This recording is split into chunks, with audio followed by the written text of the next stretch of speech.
Le doy la bienvenida. Soy Gabriel Budiño, coordinador del posgrado en Sistemas de Información. Me toca ser de maestro de ceremonias simplemente, pero agradecerles la presencia acá. Esta es una actividad conjunta con la Cámara de Economía Digital del Uruguay y el Centro de Posgrados de Facultad de Ciencias Económicas y de Administración. No es la primera vez que hacemos actividades conjuntas, pero es una actividad importante para nosotros, principalmente por la calidad de los panelistas que tendremos hoy. Y bueno, y para darles la bienvenida y presentar un poco esta actividad, le damos la palabra al decano de Facultad de Ciencias Económicas, Rodrigo Barim, y al presidente de la Cámara de Economía Digital del Uruguay, Marcelo Montado. Buenas tardes a todos. Antes que nada, bienvenidos a esta nuestra casa de estudios y a esta aula magna que es parte del corazón de la Facultad de Ciencias Económicas y Administración. Voy a hacer simplemente dos reflexiones vinculadas a las temáticas que nos convocan hoy. En primer lugar, la tecnología, el cambio tecnológico está en la base del progreso de la sociedad humana. A diferencia de lo que se suele creer, el aceleramiento del cambio tecnológico es un fenómeno históricamente reciente. Es un fenómeno que tendrá 300 años. Y es también ese cambio tecnológico y la forma en que transforma nuestras vidas cotidianas y la forma en que producimos y nos relacionamos entre nosotros, lo que está en el sustento de los cambios en el nivel de vida de la población. Contradictorios, no siempre lineales, pero sin ese cambio tecnológico y esa capacidad de movilizar recursos y transformarlos de una manera distinta, no hay progreso de la humanidad. Vivimos una época muy particular, una época en donde en realidad la tecnología digital y otras tecnologías asociadas están transformando radicalmente nuestra vida cotidiana y en particular la organización de la economía. La tecnología tiene dos aspectos claves del punto de vista de la organización sectorial de la producción. Es capaz de crear y a la vez derribar barreras. Muchas veces el acceso a la tecnología implica que aquel que llega primero a esa tecnología logra construir espacios de producción e intercambio cuasi monopólicos y por lo tanto beneficios extraordinarios. Ese es el incentivo también para la innovación. Pero a la misma vez, el propio cambio tecnológico cuestiona esas bases y las transforma. Y lo que a veces era visto como provisto a partir de ciertos espacios de producción, rápidamente es cuestionado y provisto desde otros espacios. Esto es la vida cotidiana del cambio tecnológico, es también la base del cambio en la productividad y nuestra capacidad para generar riqueza. Segundo elemento, que desde el espacio de las políticas públicas, entre ellas las políticas educativas, uno de los grandes desafíos que tenemos es cómo hacer para que los cambios tecnológicos se aceleren, mejoren nuestro nivel de vida, pero a su vez logremos que la mayor parte de la sociedad sea capaz de apropiarse de esos beneficios. Y la respuesta no es trivial, porque en realidad parte de la historia reciente de Occidente, si uno lo ve desde el punto de vista de la economía laboral, tiene que ver con los problemas de desfasaje entre las características de la oferta laboral y la demanda laboral proveniente de estos cambios tecnológicos. Las sociedades que han tenido más dificultades para formar sus recursos humanos, para incorporar capacidades y habilidades que implican adaptarse cotidianamente, son sociedades que han visto muchas veces, que han crecido muchas veces de una manera desigual, inequitativa, ¿sí? Y eso es la historia de los mercados de trabajo en los últimos 20 años. No es necesariamente la historia de los mercados de trabajo en América Latina, pero sí ha sido la historia de los trabajos, por ejemplo, en el mundo anglosajón y en buena parte del mundo desarrollado.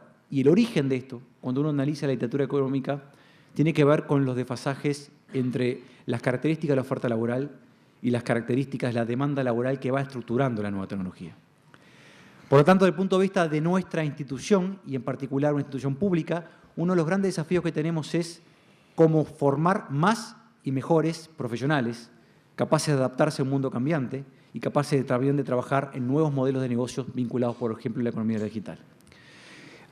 En eso se nos va la vida como país y esa es una responsabilidad que tiene la universidad y en particular la Facultad de Ciencias Económicas como principal institución educativa que tiene este país. Por lo tanto, el hecho de tener el centro de posgrados en una alianza con la CEDU tiene mucho que ver con un proceso de transformación que está viviendo la facultad, que está adaptando sus planes de estudios de grado, pero que está también diversificando y ampliando su oferta de posgrados. En particular, el posgrado que dirige Gabriel tiene como objetivo formar justamente en capacidades directrices de empresas y proyectos que tienen que ver con tecnología de la información. Era una oferta que no teníamos como institución, una oferta no tradicional. Y esta, como otras ofertas, viene a completar una malla y una grilla amplia de cambios que está viviendo la facultad y que buscan e intentan generar una oferta de posgrados hacer y filtrar en el grado formaciones que tienen que ver, por ejemplo, con los modelos de negocios asociados a la tecnología digital y la tecnología de información. Por lo tanto, este tipo de encuentros, este tipo de eventos son un elemento constitutivo de esta nueva realidad y de esta nueva facultad. Bienvenidos a todos, es un gusto estar con ustedes aquí.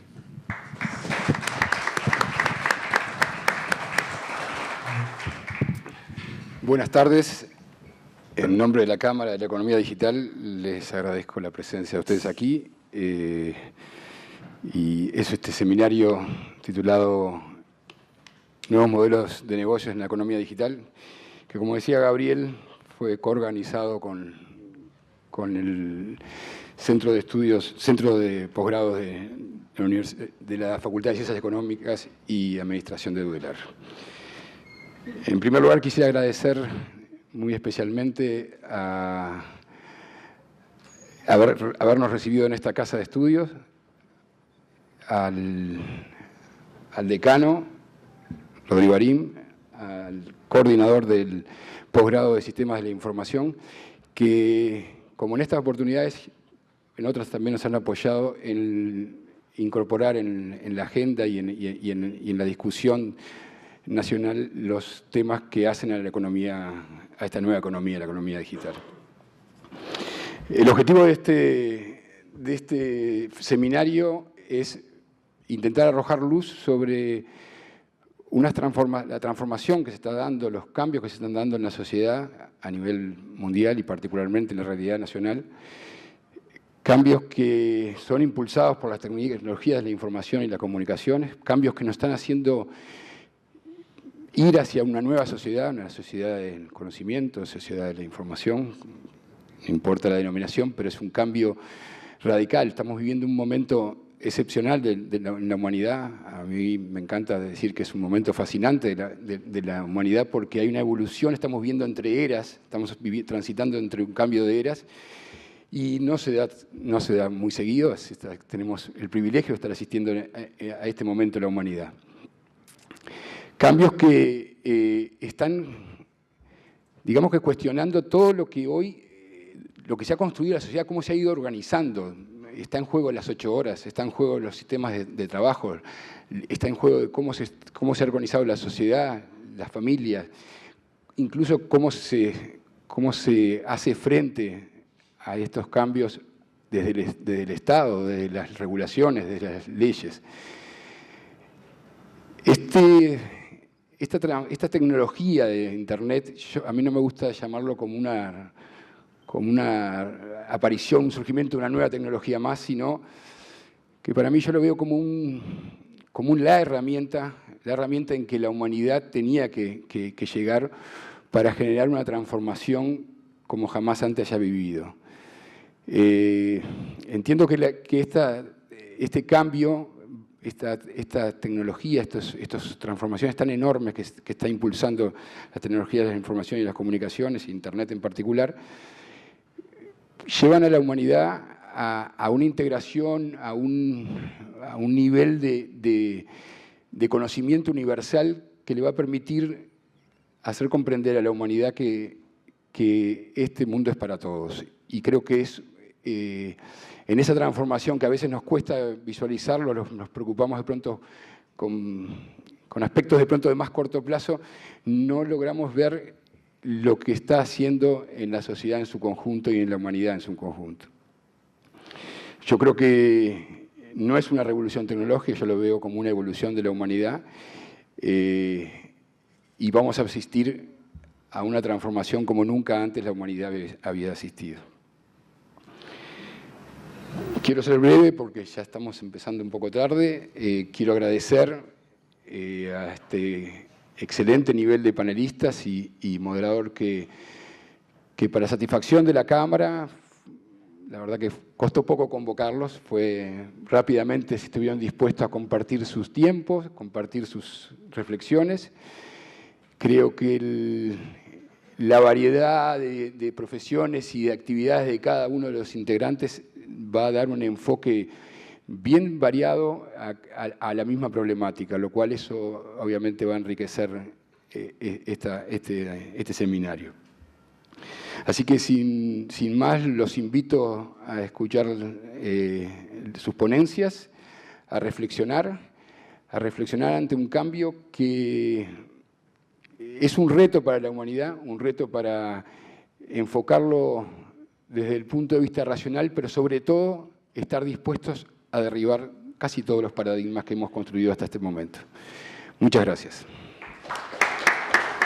Muchas gracias a la Cámara de la Economía Digital del Uruguay, a la Facultad de Ciencias Económicas y Administración, al señor decano, al señor Montao, por haber organizado este panel y por haber creído que yo podía moderar, siendo que yo soy un hombre totalmente analógico, no tengo nada que ver con lo digital, mi cabeza está totalmente analógica, no entiendo. O sea, eso tiene la desventaja de la ignorancia, pero también tiene la ventaja de que además de la curiosidad como periodista, voy a tener curiosidad como ignorante para preguntarles a ellos. En este panel nos acompañan aquí, al lado mío, el contador Carlos Lecueder, muy conocido por todos, empresario, emprendedor uruguayo del estudio Luis Lecueder. Más allá, bueno, voy a empezar por este lado, el licenciado Diego Ballarino, docente de posgrado en Sistemas de Información de las Organizaciones de esta facultad. Luego está el economista Gabriel Odone, socio de CPA Ferrer. En el cuarto lugar está el ingeniero Max Cortés, que es gerente de expansión de Uber en Latinoamérica. No sé si anda el señor Dourado por ahí, pero por la duda denle un casco. Al final está el ingeniero Juan Grompone, también muy conocido por todos, miembro de la Academia Nacional de Ingeniería y del Institute of Electrical and Electronic Engineers, que debe querer decir Instituto de Ingenieros Eléctricos y Electrónicos, ¿puede ser?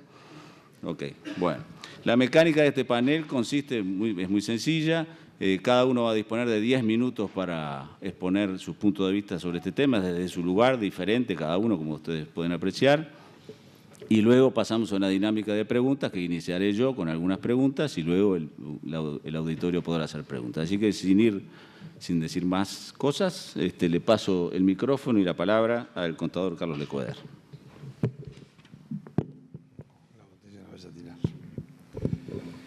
Buenas tardes. Primero que nada agradezco a la Cámara y a la Facultad el haberme invitado a participar en este panel. Cuando me invitaron pensé si realmente era yo la persona indicada, porque yo hago ladrillo y mezcla y adentro pongo locales comerciales. Entonces, cuando uno habla de la competencia de Internet con los locales instalados, claramente yo estoy del lado de los locales instalados. Entonces, me pareció que podía ser un poco un contrasentido, digamos, pero la realidad es que nosotros también estamos en este tema virtual, que integramos la Cámara, que tenemos un shopping online desde hace muchos años, y que por lo tanto quería un poco contar nuestra experiencia en el tema, intentando ver cuál es el nuevo modelo de negocios que surge. También pido disculpas si me paso porque había pensado hablar 15 minutos y ahora entendí que son 10, pero vamos a hacerlo lo más rápido posible. Si miramos al mundo desarrollado actual, vemos que claramente el país donde se desarrolla el consumo y lidera el consumo a nivel mundial es Estados Unidos. Y si miramos la evolución de la venta minorista, del retail, que es la palabra internacionalmente más usada en ese sentido, vemos que prácticamente la era moderna podría dividirse en 3 etapas. La etapa inicial, que fue la que termina por los 60, 70 del siglo pasado. En esa época la gente iba de compras a los centros de la ciudad, a los centros urbanos, al downtown, como le decían los americanos, y en esos lugares se encontraba con locales chicos, pero básicamente con tiendas por departamentos, esas tiendas muy grandes, de las cuales basta solo pensar en Macy's de Nueva York, en la séptima y la 34, que es la tienda más grande del mundo, y que esa tienda era el ejemplo de crecimiento. Esa etapa, que termina por los 60-70, da paso a una nueva etapa que es el crecimiento de los malls en Estados Unidos, de los shopping centers, que nace como un proceso de descentralización. O sea, la gente en lugar de ir al centro, lo que trae es el comercio más cerca del barrio donde vive y le agrega servicios. O sea, ¿qué está buscando la gente entonces? Cortar las distancias, cortar los traslados y tener más servicios. El mall se acerca a los barrios donde vive la gente, sale del centro de la ciudad, agrega estacionamiento, aire acondicionado, limpieza, seguridad y todas las cosas que ustedes conocen. Espero y que vayan muy a menudo a los shopping que tenemos cerca. Salvo alguno que después les digo cuál, pero bueno. En esa etapa, digamos, hay un gran crecimiento. La juventud americana toma el mall como un lugar de reunión. Y eso crece y se desarrolla brutalmente, especialmente en los 90, 80, 90, es el periodo de consolidación. También le fue que generaron un proceso de sobreconstrucción, una palabra overbuilding, que es muy común en nuestra industria y manejamos en Estados Unidos, construyeron tanto que se pasaron de vueltas.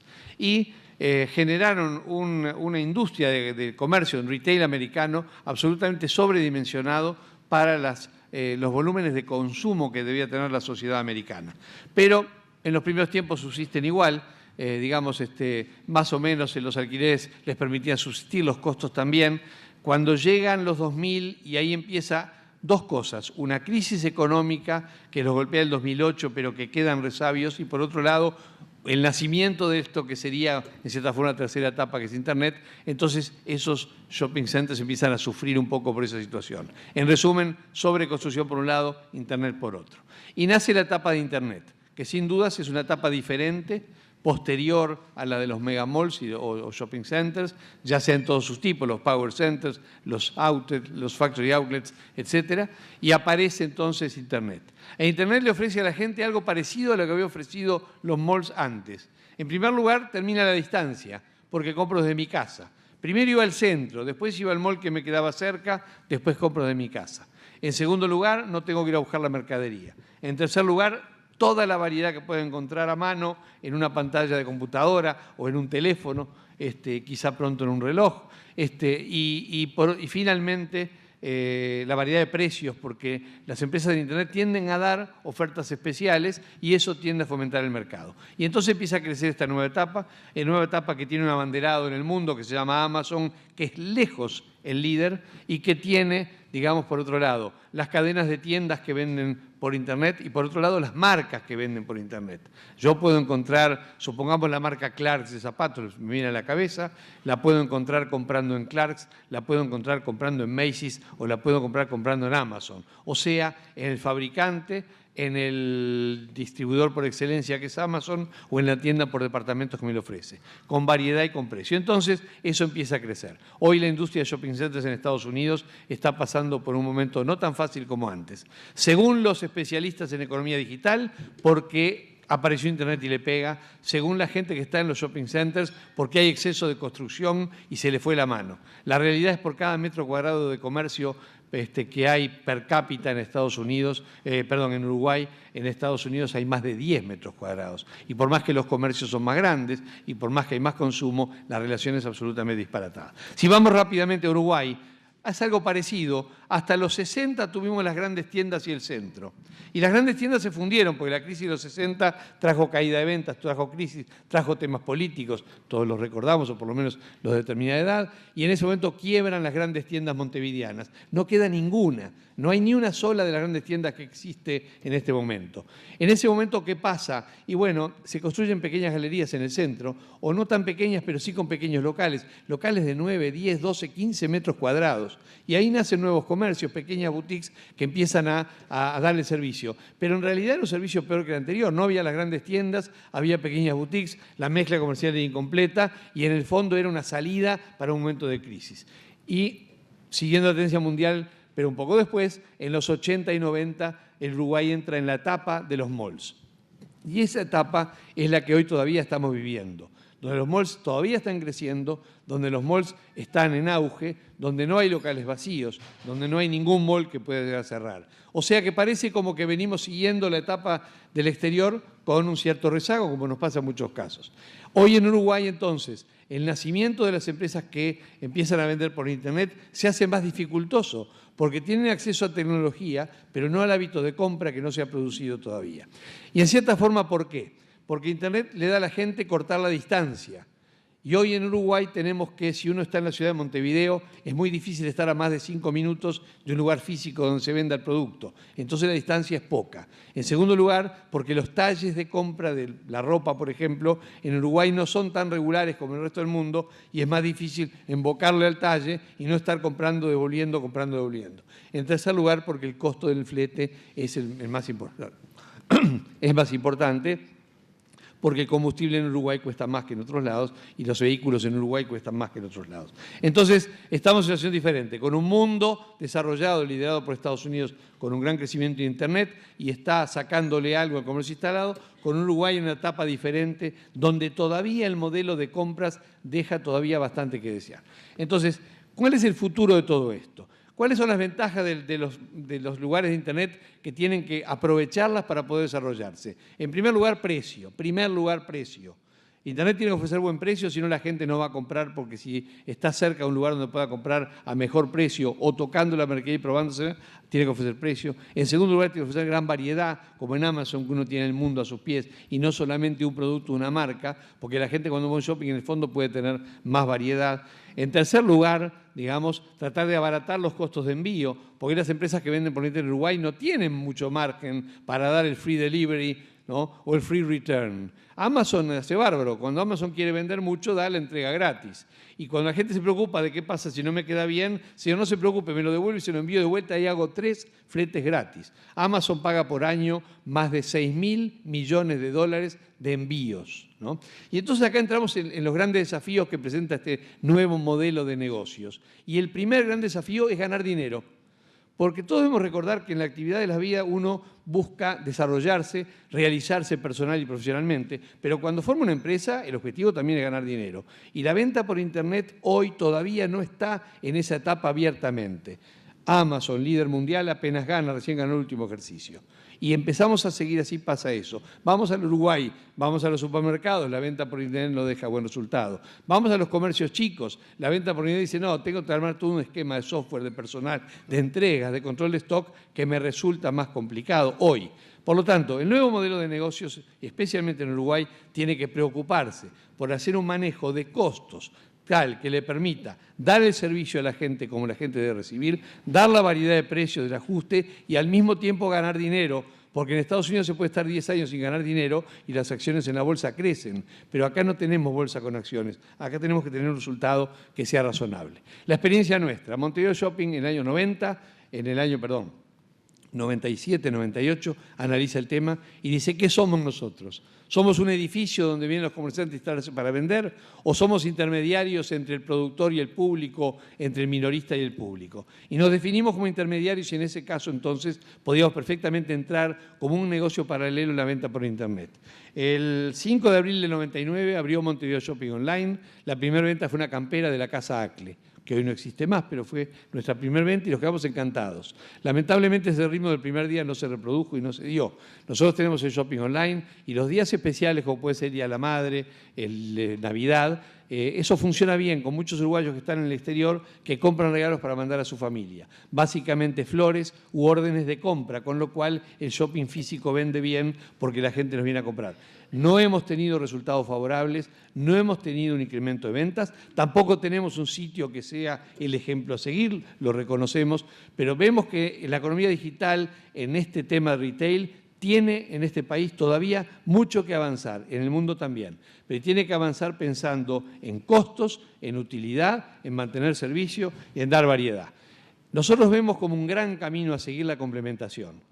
Cuando aparecieron los shopping no desaparecieron los centros, bajaron un poco. Nosotros creemos que dependiendo de la terminología, ustedes saben que las palabras, el multichannel o el omnichannel, como quieran llamarles, la combinación de canales de venta es el futuro. Nosotros vemos a los comercios tecnificándose más. Vemos a los comercios dando posibilidad de ir a un local, probarse y si no tengo el producto, lo encargo mismo por internet y la empresa me lo entrega. A la empresa que haga la venta, el comprador que haga la compra por internet y vaya a hacer el pick-up al local donde lo puede probar. Esa combinación de factores va a permitir ajustar los costos, ofrecer variedad, ofrecer servicio y combinar los factores de forma tal de obtener un buen resultado. Eso es lo que nosotros creemos y eso es lo que estamos trabajando. Estamos trabajando justamente en pensar cómo, de aquí a un plazo razonable, llegar a una combinación del mundo digital con el mundo físico que permita los buenos resultados y el buen servicio que el mundo físico hasta ahora ha dado. Muchas gracias.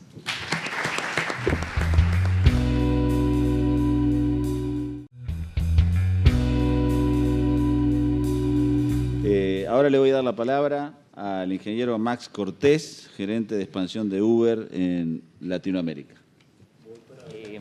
Un placer estar aquí y no sé, brindar una perspectiva de lo que es esta economía digital y cómo entra, digamos, Uber en ella. Y bueno, la realidad es que si no existiera esta economía digital no habría un tal Uber, ¿no? Particularmente en lo que es el desarrollo de las aplicaciones móviles.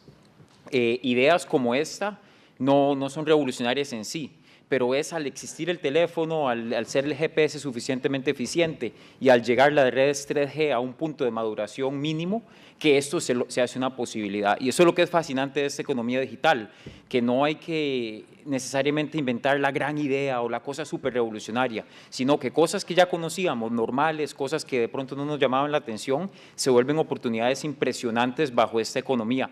Y en buena hora que sea una inspiración pues, para todos, porque cualquiera de nosotros tiene la posibilidad de desarrollar, digamos, el próximo Uber o, como comentaba el caballero, el próximo Amazon, ¿no? Que de una venta de libros hoy en día literalmente domina el espacio del retail americano y un modelo mundial a seguir. Ok, seguramente han escuchado algo de Uber, espero, si se ha hecho un buen mercadeo. Y si no lo hicimos nosotros, digamos, los medios de prensa nos han dado una mano. Pero les cuento un poco lo que es Uber y lo que no es. Uber es una empresa de tecnología, no es una empresa de transporte. Es una empresa de tecnología que tiene una app que permite conectar a personas que buscan transporte con personas que tienen la capacidad de brindar dicho transporte. O sea, netamente un intermediario. Un ejemplo que me gusta utilizar es una agencia de viajes. La agencia de viajes no es la aerolínea y no es el pasajero, es netamente un intermediario. Y Uber es una plataforma tecnológica que permite esa intermediación entre las partes. De hecho, la empresa no inicia como una gran idea para hacer un gran negocio, realmente inicia como una solución de unos amigos para buscar una solución para ellos mismos, en su propia movilidad en la ciudad de San Francisco, donde no podían encontrar la manera de ir de un sitio a otro. Eso fue hace 5 años, creo que en marzo se cumplen los 6, y hoy en día ya Uber está en 361 ciudades, en 66 países. Una operación muy grande, claro, como toda digamos, innovación disruptiva, naturalmente va a generar diferentes retos en diferentes países, pero si vemos la tendencia a 66 países, creo que es una tendencia bastante favorable. No sé si alguno ha tenido la oportunidad de usar Uber, si lo han podido utilizar en otro país, si lo han podido utilizar aquí. Seguramente si lo han tratado de utilizar aquí me van a decir que no hay suficientes carros, y yo les digo que cada día estamos rompiendo el récord de cuántos vehículos tenemos en la calle. Lo que pasa es que hay una demanda altísima. Ahora les voy a compartir algunos números de Montevideo, pero también les puedo contar que después de 2 semanas de operaciones, Montevideo, o sea, si hubiera deseado ciudades como Bogotá, Ciudad de México, etcétera, claro, reconociendo que iniciaron operaciones hace mucho, tener los números que tenemos, digamos, en Montevideo hoy en día, y eso dice mucho de el apetito o sea, la recepción positiva de las personas de Uruguay por adoptar nuevas tecnologías. Para aquellos que no lo hayan visto, porque también es importante, no todos tienen por qué conocer el producto, básicamente uno baja la aplicación de Uber, tiene una aplicación en su teléfono móvil y simplemente le muestra, como muestra el primer pantallazo, el vehículo más cercano. Y uno simplemente oprime y el vehículo más cercano se dirige a la persona. En este caso viene Facundo, naturalmente sale una foto de verdad, me muestra que viene con un vehículo tal, con placas tal. Eso le da una confianza, una seguridad a la persona, etcétera. Y al final del viaje, la persona califica al conductor por el servicio que brindó.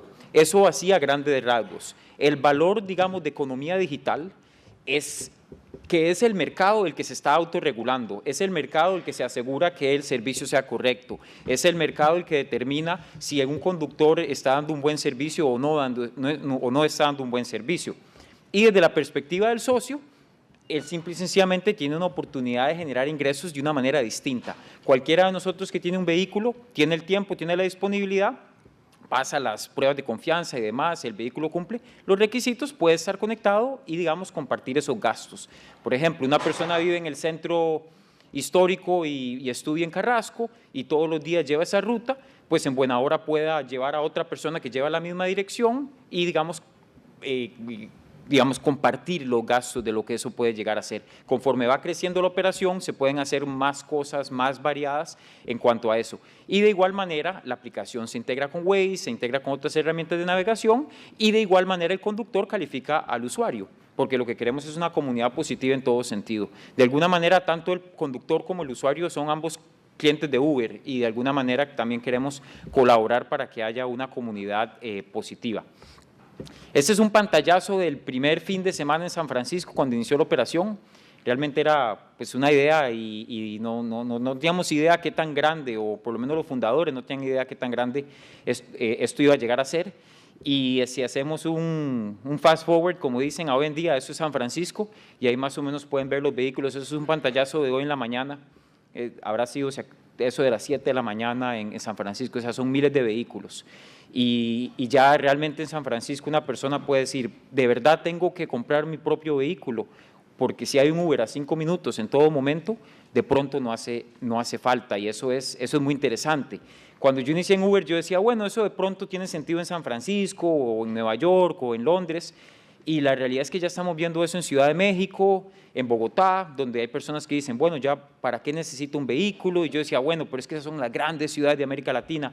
Ya estamos viendo ese fenómeno en Medellín, etcétera. En buena hora se ve aquí. Algo muy importante y es curioso de cómo se lleva el discurso de Uber, y es que nosotros no competimos con el taxi, nosotros no competimos con transporte público, nosotros competimos contra que el individuo no tenga su propio auto. En la medida que en conjunto lo que es taxi, transporte público, Uber o la versión futura de Uber que pueda llegar a ver, que el conjunto de esas soluciones le den la alternativa a un individuo de decir, no me hace falta comprar mi propio vehículo porque tengo todas esas alternativas y con eso, digamos, puedo resolver mis necesidades. En Latinoamérica, bueno, son 2 años más o menos desde que iniciamos, empezamos con México, después Colombia y a partir de ahí seguimos. ¿Por qué Uruguay? ¿Por qué no vinimos antes? Realmente por ningún motivo en particular. Lo que nos limita un poco de ir a un mercado al otro es el tema de ir contratando personal, etcétera, y en ocasiones si aparece el equipo correcto en un país primero, nos vamos a esa dirección. Un dato curioso, por ejemplo, es la tercera ciudad que abrimos en América Latina. Bueno, primero fue México, después Bogotá y después Cali. Y uno dice, Cali, o sea, como la tercera ciudad, o sea, no es la primera, no sería el primer sitio que uno pensaría. Pero Cali fue una perfecta oportunidad para validar que si el producto servía en Cali, no era un producto solo de grandes centros urbanos, etcétera. Realmente nos validaba que funcionaba casi que en cualquier sitio.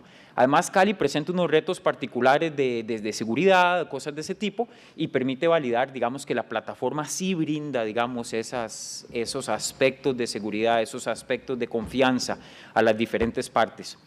Hoy estamos en Montevideo y desde un punto de vista de lanzamiento, digamos, damos la operación por completada cuando ya tenemos un equipo de operaciones que ya lo tenemos, un equipo de mercadeo que ya lo tenemos y nos falta un gerente general por aquello que alguien conozca a alguien así como con un espíritu muy emprendedor y muy disruptor, porque pues eso es lo que hace falta con estas tecnologías.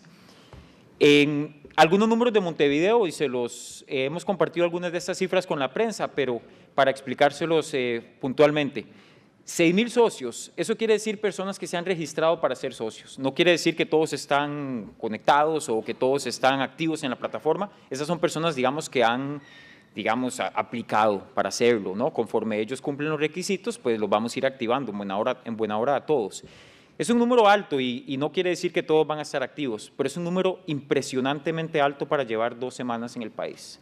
Dice mucho del interés y digamos, las ganas hay de las personas de participar en esto. Seguramente hay muchos que se registraron en el interior del país y demás, pero lejos de restarle, creo que le suma a la historia. Han sido 20 días, mañana cumplimos las 3 semanas. 27,000 usuarios se han registrado. Esos son personas que no solo bajaron la app, sino que pusieron un método de pago. Entonces, de pronto en algunos métodos de pago hemos tenido algunos problemas y ahí es lo que hacemos. Trabajamos con los bancos, trabajamos con las diferentes entidades financieras para asegurarnos que más personas lo pueden utilizar. 35,000 solicitudes. No quiere decir que han habido 35,000 viajes, pero 35,000 veces alguien ha oprimido el botón que dice quiero mi Uber. Y aunque diga no hay Ubers disponibles, estripan y eso cuenta para la suma. O sea que ganas no faltan, ¿no? Aquí hay un mapa de temperatura de las solicitudes, más o menos como uno se lo hubiera imaginado, ¿no? Todo lo que es Centro, Pocitos, Carrasco está levantando, digamos, no es tan fuerte, pero Buceo, definitivamente el shopping está sumamente activo en la zona de World Trade Center, debo decir que es de las más calientes, y aquí se puede ver el aeropuerto un poquito, y si se llega a ver, digamos, Zona América, que no se ve en este mapa, también es otro punto caliente en ciertas horas específicas. Y bueno, y para cerrar, el producto que tenemos en Uruguay es UberX. Como empresa no empezamos con UberX, empezamos con lo que llamábamos Uber Black, que era más como un remis con el conductor de saco y corbata, ese trato más ejecutivo.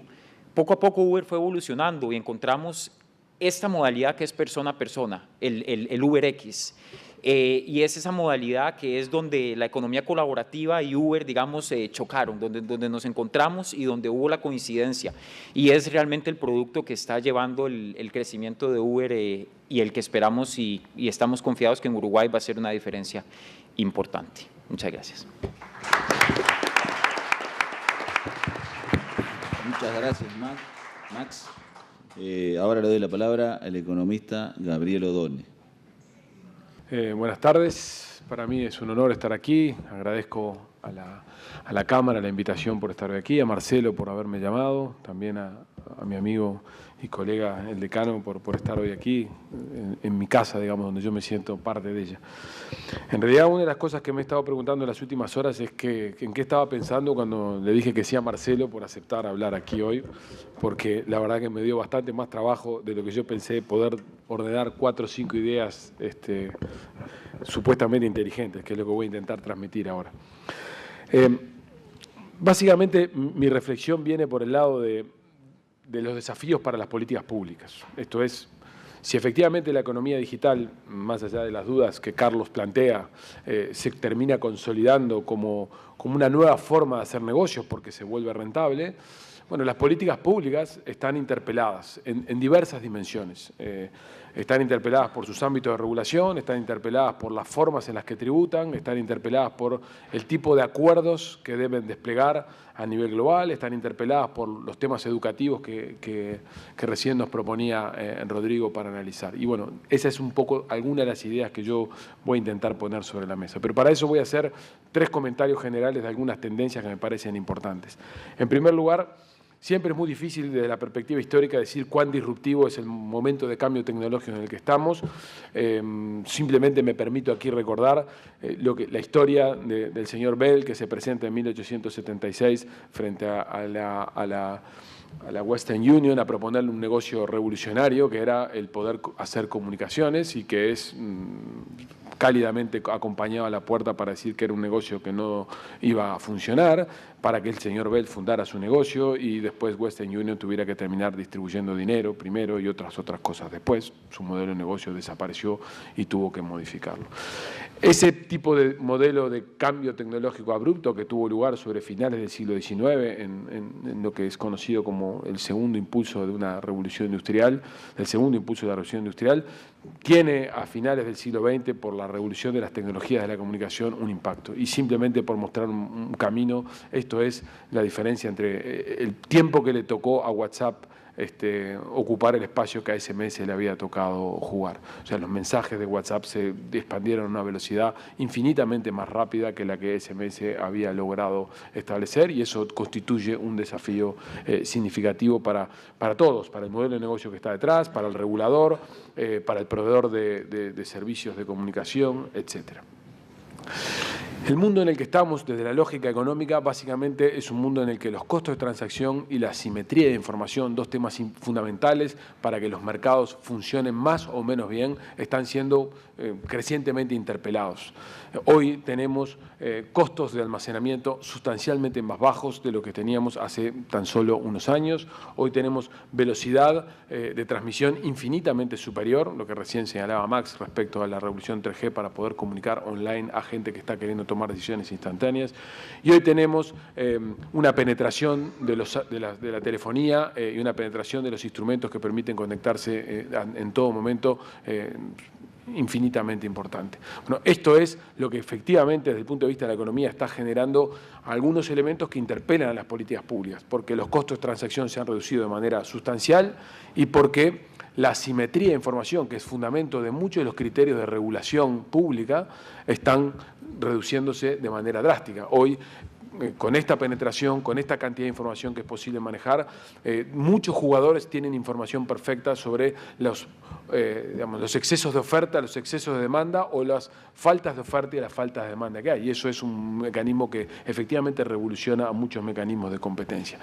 Como si eso fuera poco, estamos en una instancia de globalización donde, que por supuesto las tecnologías lo facilitan, donde el comercio de tareas se ha vuelto algo absolutamente cotidiano y donde el outsourcing de actividades ha sido un elemento de consolidación. Yo mismo pertenezco a una compañía donde personas que están localizados en territorio uruguayo están cerrando contabilidad o liquidando impuestos para personas que están en territorio alejado, o tenemos personas en Bolivia que están haciendo transacciones también de contabilidad que afectan a otras jurisdicciones. Una empresa uruguaya está en condiciones de poder hacer outsourcing de tareas a nivel de la región como consecuencia de poder tener localización geográfica, y simplemente lo que estamos haciendo es usar tecnología y buscando dónde están los costos laborales o las conveniencias de localización más efectivas, y eso era algo que hace 5 años o hace 2 años no podíamos hacer. Aquí tengo algunos de los responsables de la compañía que hacen que coordinan este tipo de cosas y que saben muy bien que esto es un fenómeno más que reciente.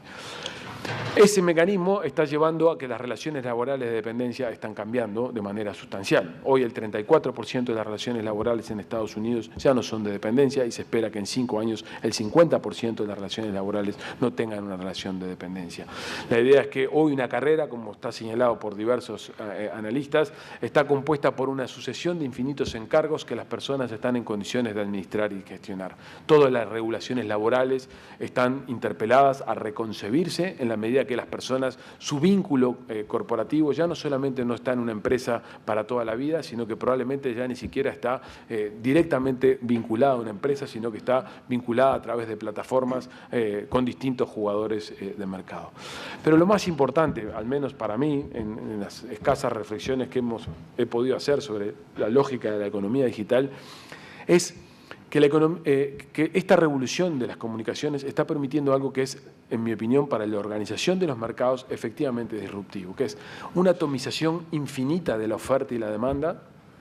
Es esto de que una persona está en condiciones de tener un dispositivo que le permite saber si hay un vehículo en condiciones de proveerle un servicio que él está necesitando en un radio cercano, y por otro lado que hay una persona que está en condiciones de poner a disposición ese vehículo, que está en condiciones de recibir la solicitud. Ese es un fenómeno extraordinariamente potente, que el ejemplo de la movilidad de transporte es el más claro, pero está lleno de ejemplos aquí, en las finanzas, en el turismo, cuando hay que alquilar o alojarse en una ciudad distinta que la mía, en la educación, donde uno hoy puede acceder a programas educativos online de manera permanente. Entonces, lo que tenemos hoy es una capacidad de jugadores mucho más pequeños, empresas o agentes mucho más desconcentrados o mucho más descentralizados, de proveer servicios, estar en condiciones de conectarse entre sí, pero con una gran particularidad. En el medio hay unos grandes jugadores que están en condiciones de coordinar y de vincular los bienes y eventualmente los servicios que estas partes atomizadas establecen. Por lo tanto, esto para las políticas públicas es un evento disruptivo fenomenal, porque esos individuos que están en condiciones de ofrecer son sujetos tributarios y son sujetos de regulación, pero la regulación no está concebida para individuos atomizados a ese nivel, sino está concebida para otra dimensión de compañía con un grado de formalización distinta. Pero a su vez, el intermediario, el que permite que esa conexión tenga lugar, probablemente no está localizado en mi territorio y por lo tanto todo el concepto de soberanía en materia tributaria, en materia regulatoria, empieza a tener mucha controversia, porque la soberanía, tener una estructura tributaria que puede ser toda la soberana que uno quiera, pero existen infinidad de mecanismos para que las corporaciones atomizadísimas o la gran corporación centralizada que hace de intermediario, yo no los pueda ni grabar ni regular, porque unos están fuera y otros son tan chicos que los costos de regulación serían infinitamente grandes, y eso interpela a las políticas públicas. Por eso creo que lo más importante, al menos como reflexión desde la economía que uno puede plantear, es la mayor simetría de información resta fundamentos, o resta importancia a los fundamentos de la regulación. ¿Cuál es uno de los fundamentos centrales que los que hemos estudiado economía sabemos para que la regulación tenga lugar? Bueno, hay un producto que no es homogéneo, que tiene calidad diversa y que la demanda y la oferta no están en condiciones de saber apreciar adecuadamente en qué medida ese producto por el que yo estoy pagando tiene la calidad que me están diciendo. Y eso es uno de los fundamentos para que la regulación aparezca en el medio. Cuando hay que regular un servicio de transporte colectivo, ¿cuál es el fundamento? Yo, Estado, estoy en condiciones de establecer unas condiciones de prestación del servicio que dice que el conductor pasó por ciertas precauciones de calidad conductiva y que el vehículo cumple ciertas condiciones. Y ese es el fundamento central de un evento regulatorio. Además de establecer, digamos, ciertas condiciones mínimas de funcionamiento, porque porque si fuera infinitamente atomizado, se piensa, la calidad del servicio podría verse afectada y los precios podrían ser eventualmente otros. Bueno, eso es lo que hoy, tecnología mediante, mejor información mediante, está en condiciones de ser puesto en controversia. Segundo, porque hay extraordinarias dificultades para establecer condiciones de fiscalización en una economía mucho más atomizada, donde los oferentes son mucho más atomizados y mucho más pequeños. Y además porque la concentración de canales, como decía antes, supone que muchos de esos canales están localizados fuera del territorio. Por lo tanto, para las políticas públicas, discutir dónde grabar, a quién regular, cómo regular, a quién fiscalizar y cómo fiscalizar, cómo sancionar y a quién sancionar, se vuelve una pregunta fundamental. Y estamos en este momento asistiendo en un evento específico que está disparando Uber aquí, a esta reflexión que Uruguay pide tiempo para ver cómo se adapta su regulación a este tipo de fenómenos. En realidad probablemente el tiempo ya no lo tenga porque ya estas cosas están ocurriendo y la regulación, como siempre ocurre en el mundo, vendrá a posteriori de que los eventos tengan lugar, como ocurre con las crisis financieras donde siempre el regulador viene detrás de la burbuja especulativa que generó un gran evento. Y termino. Solamente manejo dos ejemplos, algunas de estas cosas con Carlos las hemos conversado. Este fenómeno llega que en el caso del comercio electrónico en Estados Unidos, la pregunta es, ¿quién es el sujeto grabado y dónde, mejor dicho, dónde está el Estado que recibe la contribución de una compra realizada online en Estados Unidos? Esto es, yo estoy ubicado en Florida y realizo una compra electrónica para un centro de distribución que tiene su centro de distribución en Colorado. Ese impuesto a las ventas, ¿qué estado se lo lleva? ¿Donde el consumidor está alojado o donde el centro de distribución tiene lugar? Y este es un debate que ha tenido lugar a cambios regulatorios al interior de Estados Unidos con pactos federales en materia tributaria para poder compensar los movimientos de mercancías que tienen lugar en compras que tienen estados distintos. Incluso hay algunas regulaciones específicas. Y este mismo tipo de discusión ha tenido lugar en América Latina. Colombia y Chile han establecido que el comercio online queda exonerado de tributos aduaneros, pero paga IVA, de manera tal de establecer algún tipo de condicionamiento, de igualdad. O sea que el debate sobre las adaptaciones regulatorias y tributarias están sobre la mesa como consecuencia de que este evento tecnológico está generando eventos disruptivos. Pero solamente para terminar, hay un punto central que en mi opinión Uruguay tiene por tanto un desafío bien importante, que es que la economía digital no solamente ha provocado un tema en lo que tiene que ver con la regulación jurisdiccional, sino que está teniendo impactos en lo que es la coordinación sobre temas regulatorios y temas tributarios a nivel internacional.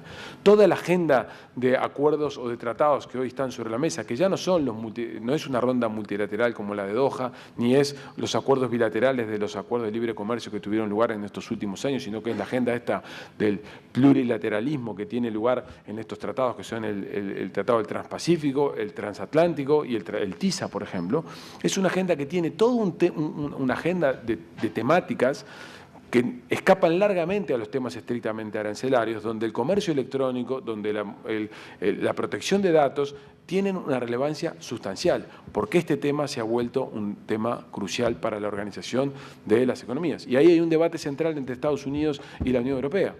El debate es qué se hace con los datos que almacenan estas grandes corporaciones que reciben pedidos. ¿Se comparten y se usan y se explotan comercialmente, o hay una protección de la identidad y de los comportamientos de esos consumidores que tienen esas demandas específicas?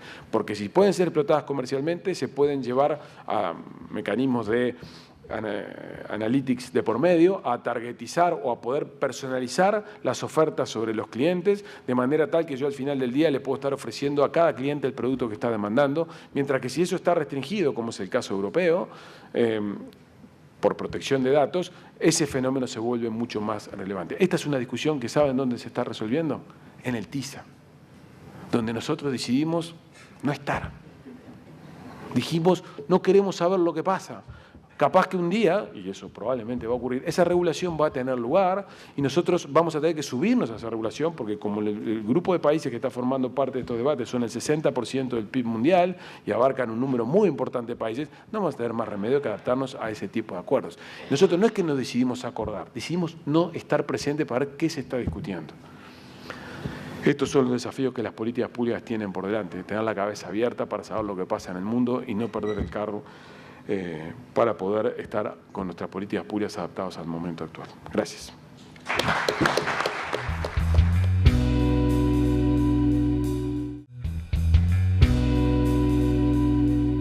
Ahora tiene la palabra el licenciado Diego Ballarino.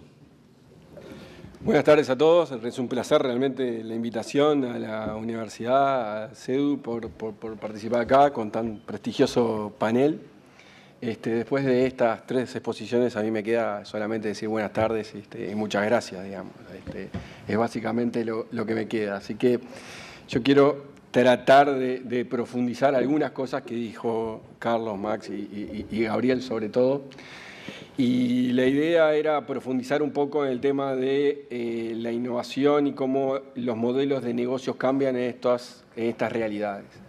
El primer punto que para mí es importante marcarlo, y ahí en el dibujo es bastante claro, es esto de Internet digital. Hay algo más, o sea, hay algo más que explica este cambio que estamos viendo en los modelos de negocio, en la economía digital. Que también es importante definir que hoy Internet, algunos lo mencionaban, es la nueva electricidad. Si yo le pregunto a mis hijos de 8 y 6 años, es más importante que haya Wi-Fi en casa que haya luz, digamos, mientras que esté la batería y la batería se pueda cargar.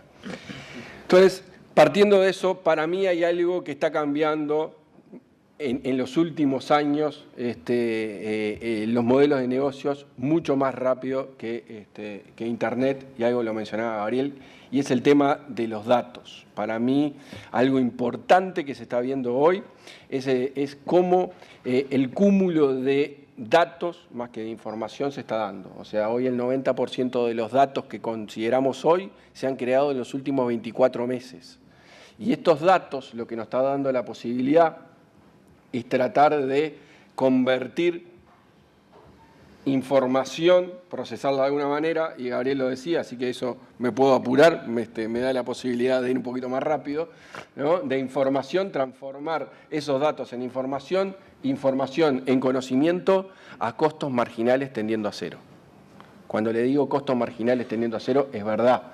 Hoy convertir aquella información que parecía que nos iba a cambiar los modelos de negocio hace 10, 15 años al conocimiento de hoy, realmente nos hace cambiar. Y si yo tengo un proceso en el cual la simetría de información, los costos de transacción me permiten tener nuevos mercados, lo que me da la posibilidad es de entender, y algo que está pasando en los últimos años, por cambios en las variables sociales, económicas, tecnológicas, es que los patrones de conducta en el consumo han cambiado. y a los que nos gusta estudiar y aplicar la innovación, cuando hablamos de cambio de tendencia de consumo, inmediatamente nos damos cuenta de que ahí se va a crear un nuevo mercado. Y ese nuevo consumidor hoy necesita entender, o por lo menos valora mucho más, esa economía de la posesión, o sea, cambia de la economía de la posesión del activo a una economía del acceso. No le interesa quién es el dueño del activo, sí le interesa que preste un servicio, que pueda acceder a un servicio. Y eso lo lleva a que ese nuevo mercado tenga como centro el cliente. Y algo que es importante es esto que es el momento cero. No sé cuántos de ustedes han escuchado el momento cero de la verdad. Es un concepto que largó Google hace cuestión de 2, 3 años máximo, en donde ya no importa solamente el incentivo y después salir a hacer la compra, hay todo un proceso en el medio en donde el cliente accede a una cantidad de información. Y no necesariamente los medios tradicionales. Hoy empieza a acceder a información en distintas plataformas y empieza a generar una necesidad de que el vendedor entienda que el cliente necesita de una experiencia de cliente. Y se lo pongo muy claro. El otro día un amigo fue a comprar un colchón a una casa del ramo y el vendedor le dijo, nosotros acá colchones para dormir no vendemos, vendemos un sistema de descanso. Porque podés dormir sentado en la butaca. Un vendedor que entendió la experiencia del cliente. El cliente no quería dormir, el cliente quería descansar. Y para eso el cliente ingresó en todos los lugares que podía, le llegó una cantidad de mensajes por los costos de transacción, por la simetría de información, que le permitió entender la necesidad de ese cliente y cómo ese cliente reaccionaba. Y esto da, obviamente, si tengo asimetría de información que se reducen, tengo mayor conocimiento, tengo nuevos mercados, los modelos de negocio de los mercados cambian y cambian disruptivamente. Esto es un ejemplo de la economía compartida, share economy, o la economía en la cual nos estamos enfrentando hoy en día. Pongámosle el apellido que queramos, pero es eso donde estamos jugando y donde tenemos que aprender a jugar. Es decir, un modelo de negocio tiene que entender que el crear, apropiar y distribuir valor cambió. Y si no nos adaptamos a que la forma de desarrollar estos modelos de negocios es totalmente diferente, nos vamos a pegar contra una realidad. Entonces, básicamente, yo quiero profundizar, esto da para un semestre, un par de horas de clase, pero quiero profundizar en 2 factores para mí son importantes, cómo estos modelos de negocios están cambiando. Los modelos que ingresan, caso de Uber, pero también los modelos en los negocios que ya están dentro de la economía y que pueden adaptarse. Y el primero es, ya no consideramos más los activos. Los activos, al haber mayor información, al reducirse la simetría de información, aquellos activos que no estaban en el mercado, activos habitualmente de particulares, se incrementa su valor para la economía. Hay más activos, más autos en la economía, y eso hace que lo importante sea el recurso, no el activo. ¿Estamos de acuerdo? Entonces ya empiezo a cambiar en una lógica de entender la capacidad ociosa que tienen esos activos, esos nuevos activos en la economía. Y lo que me interesa mostrarle en la información a través de los datos es la capacidad ociosa de todos los activos para satisfacer esas necesidades con esos recursos. El segundo punto que me interesa, y acá pongo un ejemplo puntual de Uber, ya que venía la charla, es entender que ya el precio es dinámico. Algo lo comentaba Gabriel. Hoy, a través de herramientas como el Analytics de datos o todo lo relacionado con el modelado, tenemos capacidad para hacer y generar precios dinámicos. ¿Qué quiero decir cuando hablo de precios dinámicos? Que el precio cambia en función de variables exógenas y endógenas y lo que estoy buscando y lo que me estoy dando cuenta a un costo tendiendo a cero es la disposición a pagar del cliente en forma casi perfecta. Por lo tanto, yo puedo, en función de efectos exógenos a la necesidad de un auto, puedo definir un precio en tiempo real. Eso no es solamente con información, eso no es solamente con Internet, eso es conocimiento aplicado a la definición de precios. Déjenme ponerle 2 ejemplos más y ya termino. Y el cliente necesita tener una experiencia, como les dije, y ahí es donde se juega el partido, ya no en el momento de compra, ya no en la experiencia, es justamente cómo el cliente, cómo el consumidor trata de acceder a esa información, y esto es un modelo de cómo los que usamos Netflix no entendemos por qué a los 20 segundos de terminar una película ya tenemos otra película similar que yo me engancharía. Es más, si estoy con mis hijos tirados en el sillón, yo me quedaría mirando la película. ¿Por qué Netflix sabe la película que yo vería? Porque Netflix tiene una cantidad de datos que los procesa, arma algoritmos, esos algoritmos son predictivos, algunos académicamente les llaman inteligencia artificial, pero a mí me suena Star Wars, robots y demás, pero hoy tenemos, la verdad, una capacidad para modelar algoritmos que es increíble. Los costos de diseñar distintos modelos es casi cero. A ver, fin de semana me quedé para un cliente diseñando modelos y diseñamos 15 modelos en una tarde. Árboles de decisión, regresiones, etcétera, etcétera, en minutos. ¿Por qué? Porque los datos, más la tecnología, me da la capacidad predictiva y prospectiva para que los clientes sepan que yo le estoy tratando de convencer de que él va a tener una experiencia totalmente diferente. Y esto es Netflix particularmente.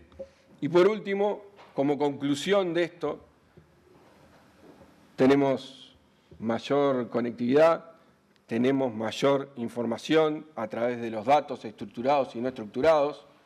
Lo importante es adaptarse, no solamente las nuevas startups o los nuevos integrantes de la malla empresarial, sino los que ya están, que tienen una capacidad instalada que es importante que la valoren. El segundo es, utilicen herramientas que hoy existen a costos muy accesibles para cualquier pyme. Cualquier pyme puede recomendar un nuevo producto o hacer dinámicos sus precios. Y por último, preocúpense del momento cero de la verdad, aquel momento en donde el cliente investiga el producto que va a ir a la tienda o que va a hacer comercio electrónico. Lo más probable es que vaya a la tienda, pero va a ir a decir, yo quiero eso, porque ya lo investigué, ya me lo mostraste, ya tengo la información. Muchas gracias. Gracias, Diego. Y bueno, para terminar esta primera ronda, el ingeniero Juan Grompone, por favor. Bueno, buenas tardes a todos. Agradezco la invitación y la oportunidad que me dan de decir algunas cosas que me parecen, por lo menos a mí me parecen interesantes y novedosas. En primer lugar, creo que estamos entrando en una nueva fase de la economía capitalista, es decir, una fase que sigue a la fase comercial y a la fase industrial. Y esto se debe a una simple acumulación de innovaciones tecnológicas, lo que generalmente se llaman ciclos de Kondratiev, que terminan por modificar en forma radical la economía, la manera como funciona la economía. Y miren, piensen simplemente en estos hechos.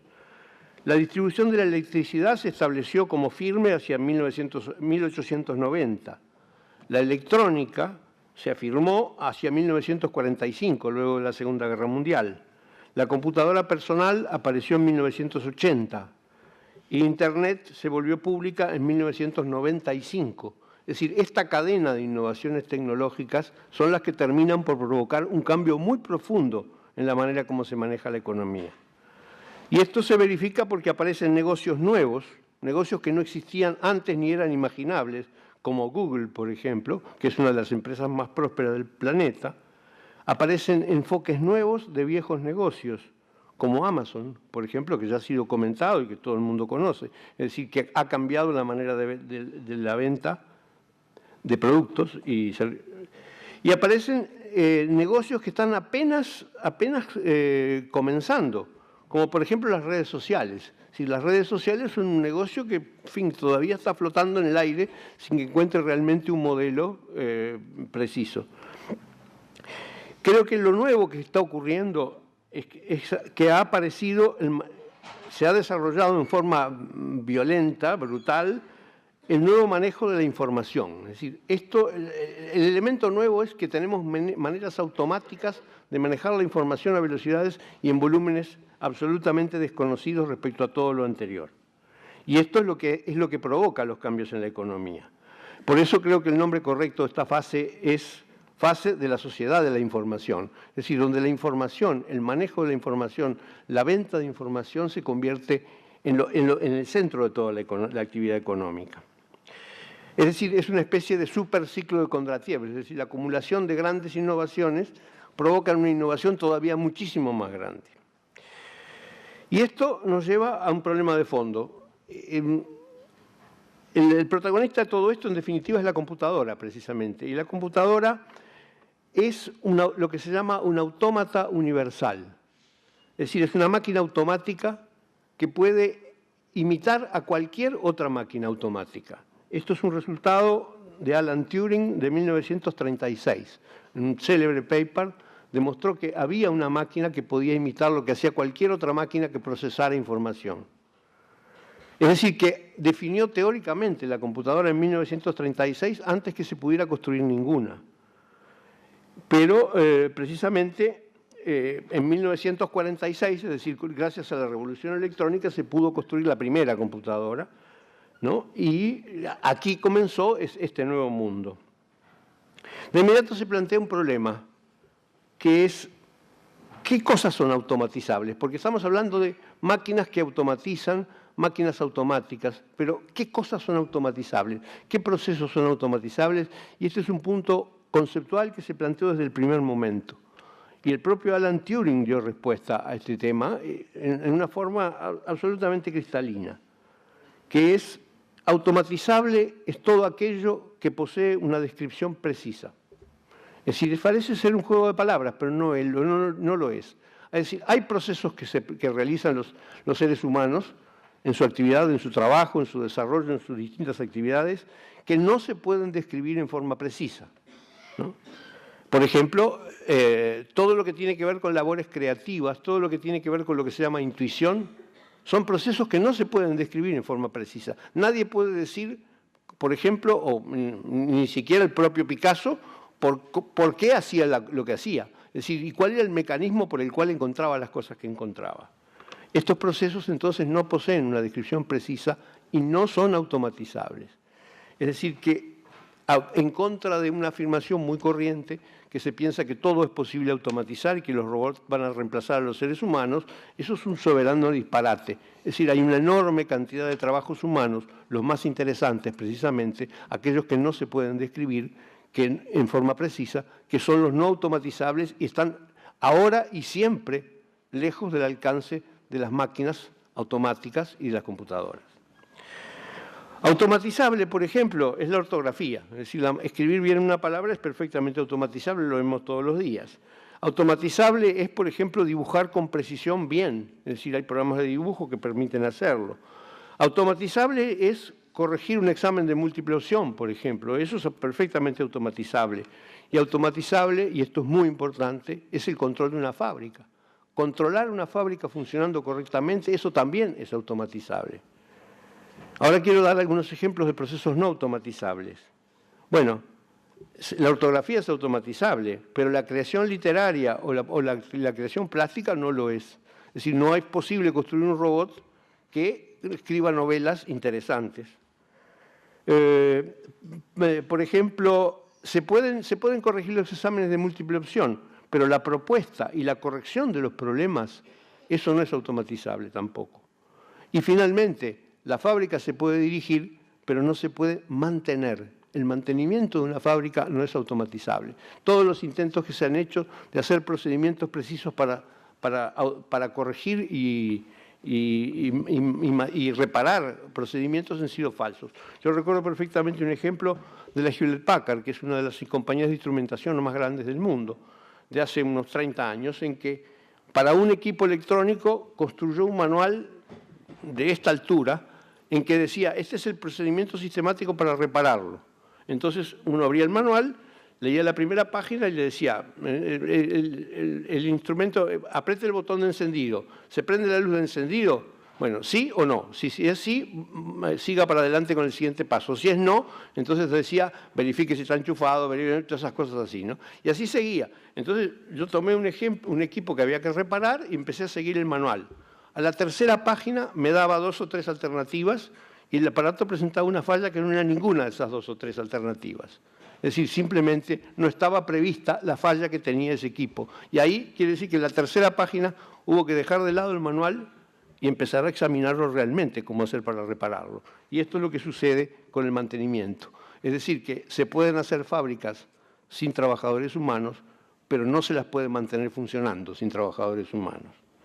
Bueno, precisamente en este nuevo mundo, entonces, en que el manejo de la información adquirió características muy nuevas y que aparece esta división de lo automatizable y lo no automatizable, aparecen negocios nuevos y desaparecen negocios viejos. Es decir, todos los negocios que poseen una fuerte componente automatizable de manejo de información, esos son candidatos a desaparecer. Es decir, eso es lo que estamos viendo todos los días, ¿no? El ejemplo que estamos tratando hoy es uno de esos ejemplos. La intermediación, por ejemplo. Todos los sistemas que están planteados en la intermediación en la economía, yo creo que son candidatos a desaparecer sistemáticamente. Es decir, sistemáticamente es mucho más fácil conectar al productor con el consumidor que pasar por las escalas intermedias. Es decir, esto lo ha venido demostrando Amazon, en definitiva, y se viene demostrando a niveles como, por ejemplo, que uno puede comprar un libro que no está impreso. Es decir, que se imprime en el momento que lo pide. Es decir, ya no tiene más sentido el tamaño de la edición de un libro. De modo que ahí se ha eliminado el intermediario, que es la editorial. Y así se van a seguir eliminando muchos otros intermediarios sistemáticamente. Inclusive Uber es un intermediario y es posible que termine por eliminarse. Es decir, inventó algo que lo va a matar a sí mismo. Bien, el teletrabajo ha demostrado que no hay fronteras y que muchos trabajos comienzan y se pueden hacer a distancia, se pueden hacer fuera de horario, se pueden hacer de muy distintas maneras. Y esto atenta nada menos que con la noción de fábrica. Y la fábrica es el buque insignia de la fase industrial del capitalismo. Es decir, que esta revolución que está ocurriendo, por eso digo es una nueva fase, porque lo que está tocando esta nueva revolución son los fundamentos del sistema industrial. Es decir, uno a uno van a destruir los fundamentos del sistema industrial. Por supuesto, quedan dudas, por lo menos a mí me quedan dudas, qué pasa con las empresas que requieren una gran coordinación, como por ejemplo, ¿será posible fabricar un avión sin algo parecido a una fábrica? ¿Será posible fabricar un barco con portacontenedores sin algo parecido a una fábrica? Creo que la respuesta no la tenemos todavía, es decir, posiblemente el futuro en algún momento lo muestre por la positiva o por la negativa, ¿no? Yo pienso que tal vez se va a encontrar la manera, así como se está demostrando que no son necesarios los hoteles, se puede manejar el alojamiento de los viajeros de otra manera. Es decir, creo que tal vez se pueda poder demostrar que se pueden construir barcos y aviones sin necesidad de tener un gigantesco hangar que haga todas las piezas. Y finalmente, la última mala noticia, la educación.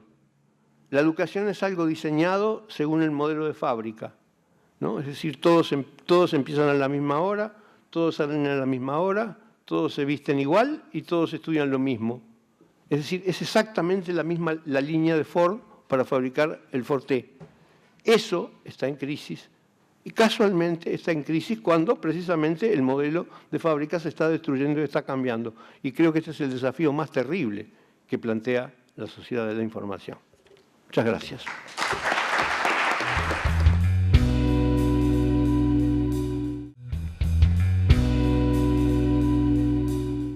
Bueno, ahora pasamos a a las preguntas. En realidad, después de escuchar las 5 excelentes ponencias que hicieron los panelistas, esto da para quedarse hasta las 4 de la mañana, más o menos, por lo menos, pero no podemos quedarnos hasta las 4 de la mañana. A mí, yo me estaba hundiendo en la silla poco a poco mientras hablaban sobre el futuro de los negocios, ¿no? Yo escribo en un diario de papel, una cosa de papel, o sea, me veía ya sin trabajo pasado mañana. Pero la última reflexión del ingeniero Grompone me volvió el alma al cuerpo, porque me parece que llegué a entender que conseguir noticias, escribir buenos artículos periodísticos no es un trabajo automatizable, ¿no? Entonces ahora estamos bien. No, quiero empezar a preguntarle a Gabriel, y por supuesto todos pueden pedir la palabra para intervenir a propósito de las preguntas, pero Gabriel habló de que las políticas públicas están interpeladas por la irrupción de las tecnologías nuevas, ¿no? Me impresionó la cifra que diste de 34% de trabajadores en Estados Unidos ya no están en relación de dependencia. Y mi pregunta es, los gobernantes, en particular en Uruguay, pero no solo en Uruguay, pero estamos en Uruguay, los gobernantes, los políticos, acá veo pocos, acá veo uno que ni siquiera es legislador todavía, los que hacen las leyes, los que hacen las regulaciones, van corriendo demasiado atrás del avance de la tecnología. ¿Están al menos entendiendo lo que viene o te parece que no? Gracias por la pregunta. Pero bueno, voy a arrancar diciendo una frase del célebre Keynes, que decía algo así, no puedo citar textual, que decía: los políticos no son conscientes de que en realidad sus maravillosas ideas son hijas de lo que algún economista dijo o pensó hace 50 años. Dicho eso, lo que puedo decir es, con la petulancia que nos caracteriza a los miembros de mi profesión, dicho eso, lo que puedo decir es, yo creo que es normal y lógico que el mundo de los negocios y el mundo, digamos, de los innovadores esté bastantes pasos antes que el mundo de los economistas y, por lo tanto, bastantes pasos antes, por lo que decía Keynes, del mundo de los gobernantes. Y eso es lógico y es hasta correcto que así sea, porque al final del día los responsables de las políticas públicas lo que hacen es arbitrar intereses y representar el interés general. Y el interés general es la sumatoria de un conjunto de intereses dispersos donde hay hijos de las nuevas tecnologías y interesados en las nuevas tecnologías y hijos y responsables y habitantes de las viejas tecnologías. Y arbitrar en esos dos mundos supone conocer el mundo nuevo, pero al mismo tiempo hacer que esas transiciones sean relativamente armónicas, digamos. Y eso es parte de la razón por la cual, bueno, si los políticos no son los que primero se dan cuenta de estos temas, tampoco es algo de lo que nos debemos preocupar, basta que sean conscientes. Y esa es la razón por la cual la regulación, los temas tributarios siempre llegan un momento después de que el mundo de los negocios implosionó. Ahora, en concreto, no creo que en Uruguay tengamos digamos, un desvío intelectual profundo o comparativamente respecto de otros. Simplemente que esta es una sociedad profundamente democrática, donde los grupos de interés se organizan bien y logran, de alguna manera, que estar representados en la visión de los políticos, y hace que el proceso decisorio en este país sea muy lento. Parte de la lentitud del proceso decisorio tiene que ver con eso. Gracias. Para Max. Max dijo que Uber no compite con los taxis. A mí compite abierto con los taxis, pero bueno. Dijiste además que damos la operación por completada en Uruguay, como que ya está. Y me parece que en Uruguay en particular todavía vas a tener alguna manifestación, alguna cosa, en fin. Yo te traje acá una columna que escribió el doctor Juanir Sartú, no sé si la leíste, pero él dice, pero te lo digo, me pongo en abogado del diablo, pero dice: Uber es una empresa que por definición se propone un objetivo ilícito, ejercer el transporte de pasajeros violando todas las reglas que regulan esa actividad e instigando a otras personas, es decir, los choferes, a violarlas. Entonces, dice él, es una asociación con fines ilícitos que incurre deliberadamente en desacato e instiga sistemáticamente a la transgresión de normas legales y reglamentarias.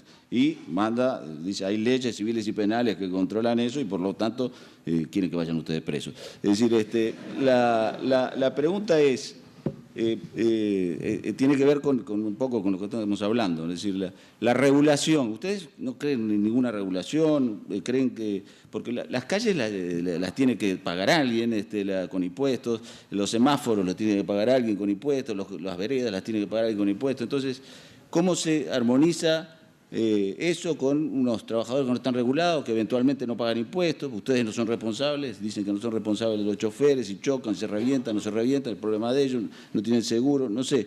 ¿Podés contar esa pregunta? ¿Cuál es la pregunta? Es que todo eso. Ok. A ver, no competimos con los taxis porque taxis hay 3.000 y vehículos privados en Uruguay hay como 600.000. Si vemos, o sea, la dimensión de lo que son 600.000 vehículos particulares y lo que puede estar atendiendo de la movilidad de la ciudad o del país, 3.000 vehículos, digamos, reglamentados por taxi, es minúsculo. En esa medida es que no vemos la competencia y, digamos, en los diferentes mercados en los que operamos no vemos un patrón de canibalismo. Inclusive lo que vemos es un patrón donde personas que otrora no se movían de ninguna manera, de pronto no encuentran un taxi en Carrasco, pero sí encontraron un Uber. Vinieron al centro y en el centro sin ningún problema encontraron un taxi y pudieron regresar. Por ahí es que se ha visto ese complemento. Y de veras, o sea, ahí es la dimensión y es el tamaño donde se pone, interesante. En cuanto digamos, a los temas regulatorios, que obviamente es indispensable cumplirlos, el reto usualmente obedece a que productos o tecnologías del siglo XXI, como hablamos ahora, todo este mundo de los datos y demás, choca de pronto contra reglamentaciones o regulaciones que fueron hechas sin tomar en cuenta, digamos, ese mundo de dramático crecimiento y cambio que estamos viviendo ahora. ¿Qué procede? Actualizar dichas regulaciones. Si las autoridades competentes mañana dicen, vean Uber, llegaron, bueno, ok, aquí fue un escándalo, lo que fuera, pero nos parece que bajo un marco de economía colaborativa, bajo un marco de las eficiencias que nos permite la tecnología, nos parece que este es nuestro marco regulatorio para su modalidad. Y en ese momento se cumple. Lo que es difícil es cumplir algo que no está diseñado para algo nuevo. Y ahí es donde la innovación siempre, como creo que varias personas mencionaron, siempre va a venir la innovación y vendrá la regulación. Y tan pronto esa regulación alcance la innovación, se cumple. O sea, la intención bajo ninguna manera es no hacerlo. Y me parece que el que se me faltó es el tema fiscal, y el tema fiscal es uno de ellos. Por ejemplo, bajo la ley de presupuesto se incluyó un párrafo, digamos, que incluye, me parece, a Uber y Airbnb, así como tácitamente. Pero ni las mismas autoridades fiscales han tenido la oportunidad de interpretar eso. Ya, eso viene de los legisladores directamente. Ahora procede que las autoridades fiscales rindan una opinión, y tan pronto Uber recibe una opinión de la autoridad fiscal y diga, vea Uber, esto para usted significa tal o más cual, se cumple de buenas a primeras. Muchas gracias. Carlos, tú dijiste que la venta por internet en los negocios retail no deja buenos resultados. Por ahora no está dejando buenos resultados. Sin embargo, están con un pie allí, ¿no? Entonces, la pregunta es, ¿hay que estar porque es el futuro, entre comillas, o hay que esperar a que el futuro se haga presente para estar, para no perder plata? Yo creo que la venta por internet sin dudas va a ir creciendo, porque cada vez va a haber de las limitantes que hoy hacen que no crezca, se van a ir solucionando y entonces va a crecer. Creo que hay una palabra que yo iba a decir, pero como tuve que cumplir 10 minutos no llegué a esa parte, que se llama la experiencia, ¿no?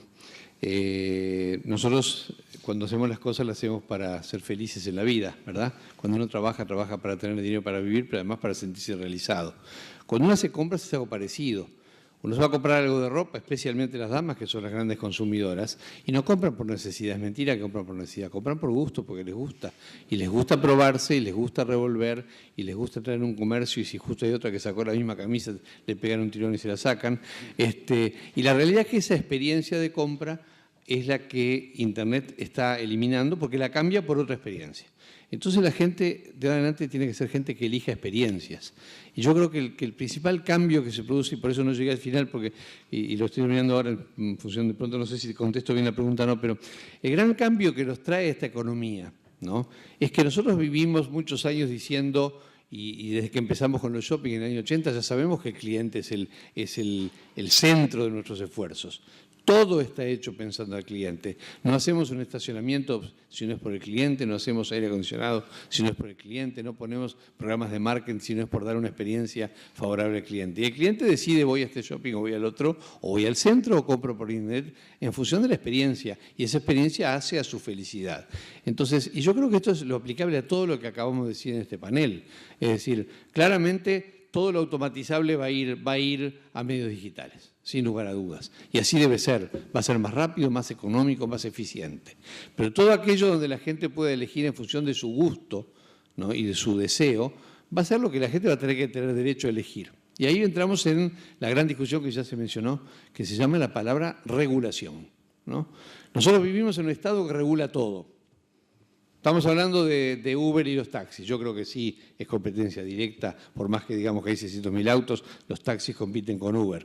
Y que por lo tanto esa competencia debe tener la misma regulación igual para todos. No es un tema de tiempo, debe ser enseguida. Si yo tengo que cumplir una cosa, tengo que cumplir otra. En el caso de los comercios, fíjense hoy, ustedes van a sus casas, compran por internet, entran en Amazon y esa mercadería entra al país y no paga recargo ni IVA. Y en los comercios de plaza, mucho más cara. Y paga recargos, IVA, luz uruguaya, combustible uruguayo, todas esas cosas. Entonces, esas cosas donde el Estado reguló en forma desigual deben o desregularse, que sería el ideal, o regularse en forma igualitaria. Pero la realidad es que la regulación lamentablemente existe. En muchos casos es necesaria, en otros no. Si yo quiero poner un supermercado, no puedo. Si quiero poner una farmacia, no puedo. Si quiero abrir mi auto y ser de taxi o de Uber, no puedo. Con Uber aparentemente estaría pudiendo, pero no sé si voy a poder realmente. No sé si el texto que recién leyeron es cierto o no, y me da un poco de susto ir preso por hacer transporte. Si yo quiero poner tantas cosas en Uruguay, no puedo. Quiero poner un hábitat, no puedo. O sea, está todo regulado. En algunos casos empresas privadas, en otros casos la inmensa mayoría de empresas públicas. Quizás se acuerdan de una canción, a desalambrar, a desalambrar. Quizá la nueva era sea a desregular, porque es la forma que los seres humanos vamos a poder elegir mejor. Pero teniendo cuidado, porque en una economía chica como la del Uruguay, el mercado no funciona en forma perfecta, la competencia no funciona en forma perfecta y a veces el Estado debe actuar para regular y para de esa forma defender los derechos de los menos pudientes o defender los derechos que no pueden hacer gente en determinadas cosas. Estamos ante una problemática fenomenal, ¿no? Para mí la tecnología le pasa por arriba a todo y atrás vienen las regulaciones que van a permitir que algo avance más rápido, más despacio. Yo creo que la gente va a comprar por internet si esa es la experiencia que lo hace feliz y la gente va a seguir yendo al shopping si esa es la experiencia que lo hace feliz. Y entonces estamos ante el mejor de los mundos, porque la gente puede elegir en función de felicidad. Ojalá no tenga que elegir en función de regulaciones.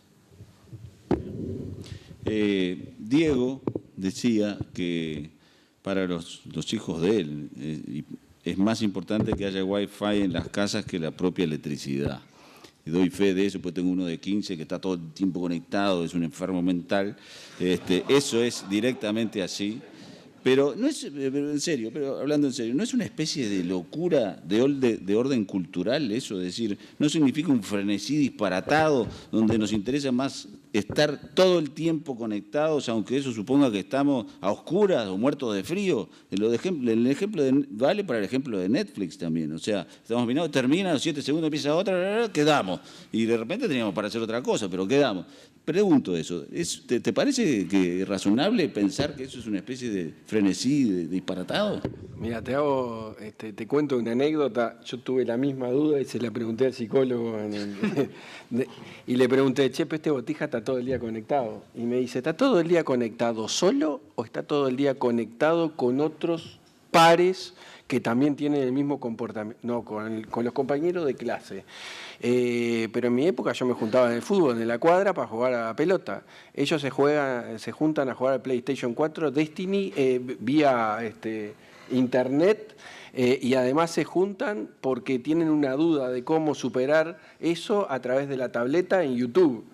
Y me dijo, mientras que esté relacionándose con gente, no hay ningún inconveniente. Lo que sí tenés que darte cuenta es sí, obviamente hay un tema de restricción que también estas plataformas te lo permiten controlar mucho más que ir a la cuadra y ver con quién te juntabas en la cuadra, sino que el tema está en entender de que su forma de actuar es totalmente diferente. Y te pongo otro ejemplo de mi hija de 6. Mi hija de 6 trata de cambiar los canales de la televisión así. No entiende que haya un control remoto para cambiar el canal. Entonces, son realidades. Es verdad, no estoy llevando al extremo. Lo que sí tenemos que entender que eso, generación Z, serían mis hijos, la generación millennials, generación Y, es la que hoy maneja el consumo, y en el 2015, 2020 lo va a manejar, al menos en Estados Unidos, en la fuerza laboral, compran, se comportan y tienen tendencias totalmente diferentes. Y ellos sí utilizan la tecnología en una forma que mi generación no la utiliza. Gracias. Juan, tú hablaste de que estamos en una fase nueva de la economía capitalista y dijiste algo al final que lo dejaste ahí como un titular nada más, que yo espero que puedas profundizar en él. Que en materia educativa estamos enseñando igual a como se enseñaba prácticamente en el siglo XIX. ¿Qué ves como necesario cambio para esa realidad? Quiero tomarme un minuto para agregar la respuesta anterior. Sí. Piensen que Gutenberg fue el responsable de la locura del Quijote. Es decir, este pobre hombre, como dice la primera página del Quijote, se volvió loco de tanto leer libros de caballería. ¿Quién era el culpable? La imprenta de Gutenberg, que podría fabricar libros baratos, porque si los libros tuvieran que venir de un copista manuscrito, no podría leer miles de libros de caballería. Y la misma acusación que se hizo a los libros en el Quijote, se hizo en días de radio a la radio, al cine, a las computadoras. Es decir, son enfermedades infantiles que pasan. Así que eso es lo que quería agregar, nada más. Es decir, eso pasa, las cosas llegan a su orden.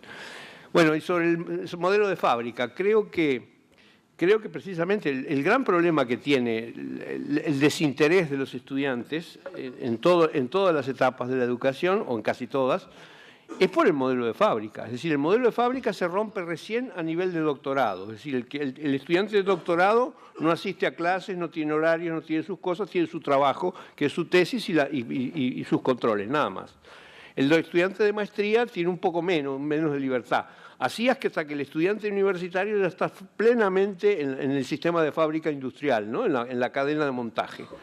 Ahora, esto se puede romper porque precisamente los medios digitales hacen que la transmisión de conocimientos no necesite de un expositor, ¿no? Entonces, lo que tiene que hacerse es desplazar que el educador dejó de ser la fuente de la sabiduría para ser el quien propone, quien corrige, quien incentiva, ¿no? Entonces, es totalmente distinto de la fábrica, es decir, simplemente tiene que proponerle cosas distintas a cada uno según sus intereses, incentivarlo y corregirlo según su velocidad y sus propias maneras de ser. De modo que ese es el modelo de no fábrica que tiene que asumir la educación. Y es lo que, de alguna manera, tarde o temprano se va a llegar a eso, ¿no? Esto que plantea Juan me parece fundamental. De hecho, si pensamos en todo el proceso educativo, el proceso de enseñanza-aprendizaje, está construido sobre la idea del alumno mediano, digamos. Esto es, asumiendo de que las capacidades, las habilidades de quienes están en el sistema educativo metido se distribuyen de una manera más o menos normal y que hay una mayoría de personas que están concentradas en una media y por lo tanto el sistema piensa en ellos y hay colas, los que son muy brillantes, y hay colas de los que son menos brillantes y el sistema se organiza bajo esa idea. Y eso es lo que la tecnología y la información probablemente esté en condiciones de cambiar, porque es mucho más fácil, sistemas de información mediante, poder tener una evaluación online de las inquietudes, las habilidades, las cosas que motivan a cada uno de los alumnos, de manera tal que el proceso de enseñanza-aprendizaje se pueda personalizar a extremos infinitos. De manera tal que el rol, como dice Juan, del educador pasa a ser un rol mucho más importante. Mucho más que plantarse frente a una clase pensada para la media, pasa a ser en cómo diseña respuestas e incentivos y permanentes desafíos para cada uno de esos jugadores. Y por lo tanto el rol del docente pasa a ser un rol totalmente distinto para el que tiene que ser educado de una manera distinta y donde tiene que tener un uso de la tecnología de una manera totalmente distinta, porque los ejemplos que ponía Diego, sobre la capacidad que tiene Netflix de saber de codificar algoritmos mediante, qué es lo que yo me gusta ver, también sofisticación mediante, porque son procesos rutinizables, va a poder comprender cuáles son para ese niño que está interactuando con ese laptop o con ese app, va a poder saber, o para ese adolescente o para esa persona que está siendo educada, va a poder saber por dónde lo puede incentivar, por dónde motiva que esa intuición, que sí, que es así, que es la que es no rutinizable, puede despertar mejor. Y sobre eso hay un desafío para las políticas públicas, porque es reconcebir el sistema educativo de una manera radicalmente distinta de lo que hemos concebido hasta ahora. Y por lo tanto creo que tenemos un desafío por delante maravilloso planteado por esto. Diego. Sí, a mí con el tema de la educación es algo que me preocupa desde todo punto de vista, comparto con Juan, con Gabriel obviamente, y hay un punto que es anterior y es el interés y la motivación que tienen en general, desde los niños y los jóvenes, a tratar de entrar a la clase, al proceso de aprendizaje. Y hay ejemplos muy claros de cómo en algunas empresas están comenzando a desarrollar procesos de aprendizaje. Y una es Lego. Lego, los ladrillitos, tiene un programa que lo hace en conjunto con el MIT, o sea, financia una cátedra del MIT para ver cómo los niños de primaria y preescolar se incentivan para aprender. Porque si yo no estoy incentivado no voy a aprender nada, por más que quieran enseñarme. Entonces, lo que logran es que en el contexto familiar, familiar para el niño, en donde el niño se siente motivado, donde el niño siente que puede investigar, que puede diseñar, que puede armar cosas, en ese contexto le enseñan. Y uno dirá, le enseñan arquitectura, le enseñan a hacer cosas. No, le enseñan literatura. Les recomiendo meterse en el teléfono y ver el Lego Education, cómo le hacen crear contextos para después hacer literatura y escribirlo. ¿Por qué? Porque la barrera para que se motiven, para que estén interesados, con Lego es mucho más baja. Entonces hay un tema previo que es el incentivo y la motivación para que uno pueda aprender. Carlos. Un comentario. Creo que la preocupación por la educación, creo que la compartimos todos, es hoy lejos el principal problema que tiene el Uruguay. Y si miramos la educación, miramos que hoy en enseñanza secundaria, digamos, básicamente el ciclo básico, de primero a sexto, es donde Uruguay quizá está más alejado de lo que es el mundo de hoy. Claramente tenemos el índice de deserción, uno de los índices de deserción más grandes o más altos de América Latina, lo cual muestra que la palabra motivación no existe. El chico que entra en etapa liceal no se interesa en estudiar. No. Antes el modelo era vení porque tenés que estudiar y aprender, y era un poco autoritario. Toda esta revolución le cambió la mente a los chicos, la parte autoritaria no va más, el desconocimiento de la autoridad es unas cosas, entonces la única forma de entrarle para que aprendan y estudien es la motivación. Y ahí demuestra lo que es la educación en Uruguay, que no está apuntando a este nuevo mundo, no genera motivación y los chicos dejan de estudiar porque no les interesa, no les divierte, les aburre brutalmente a ir a un aula a aprender. En primaria los padres lo obligan, en cuanto se liberan, dejan de estudiar. Y eso es tremendo para el futuro de Uruguay y eso muestra claramente que en el momento que el adolescente entra casi que en la era digital, la educación se separa de sus gustos y de su forma de actuar y no lo acompaña. Ahí tenemos que trabajar todos. Los organizadores me pidieron que terminara a 8:30, ya pasó esa hora, pero voy a hacer una última pregunta que viene del público, que dice, para cualquiera de los 5, o para los 5. Si las nuevas tecnologías vinieron para hacernos más fácil la vida, para ahorrar tiempo, para ser más eficientes, ¿por qué corremos cada vez más? ¿Alguien quiere contestar? Contesto yo si quieren. Es una enfermedad infantil.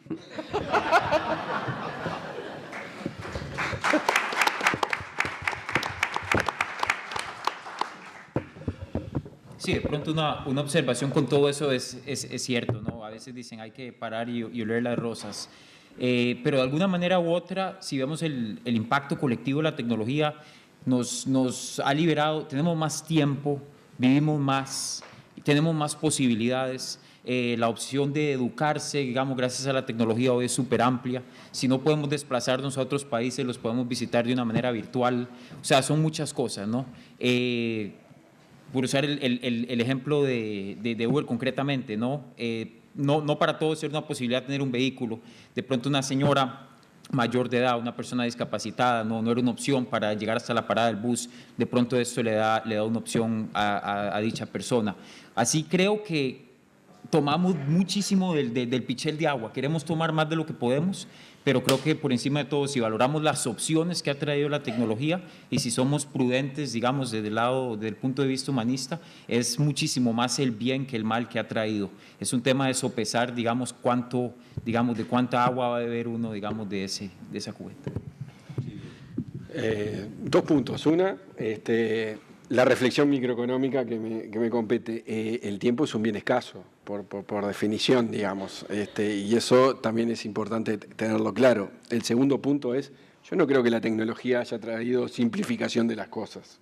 Yo creo que para muchos la tecnología le ha complicado, y es público el tema Uber y demás. Digo, no es tan lineal el tema de la tecnología simplifica y que el tiempo no sea un bien escaso. Muy bien. Sí. Creo que lo que dice Diego es importante. La tecnología lo que nos permite es aumentar la cantidad de cosas que podemos hacer, las rutinizables, y por lo tanto aumentar el tiempo disponible para cosas que no son rutinizables. La idea de correr más probablemente esté asociado a que el disfrute de ese tiempo de ocio requiere, en el mundo en el que vivimos, condiciones crecientes de acceso, y eso nos hace correr más para poder tener un tiempo libre más disfrutable. Yo quería hacer 2 comentarios que me parece importantes de cosas que estuvieron diciendo, que anoté yo aquí. Que la intermediación está amenazada me parece que es un tema crucial, pero el punto central es que mientras se amenaza, se va a concentrar. El proceso intermedio entre que pase que la intermediación desaparezca es que se concentre, porque se va a volver crecientemente costoso intermediar y por lo tanto los costos medios van a ser crecientes para escalas pequeñas y por lo tanto lo que vamos a ver son grandes jugadores intermediando en el medio. Y esos grandes jugadores que van a ser los que van a permitir conectar esas economías descentralizadas probablemente estén localizados en lugares muy diversos, por lo cual la competencia regulatoria y tributaria va a ser cómo hago para lograr localizar a esos jugadores acá para que me tributen en mi territorio.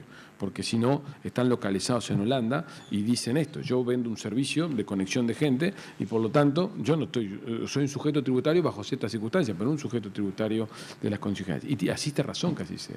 O sea, que ese me parece que es un tema central de políticas públicas. El otro punto es este tema de la concentración, dispersión de los millennials.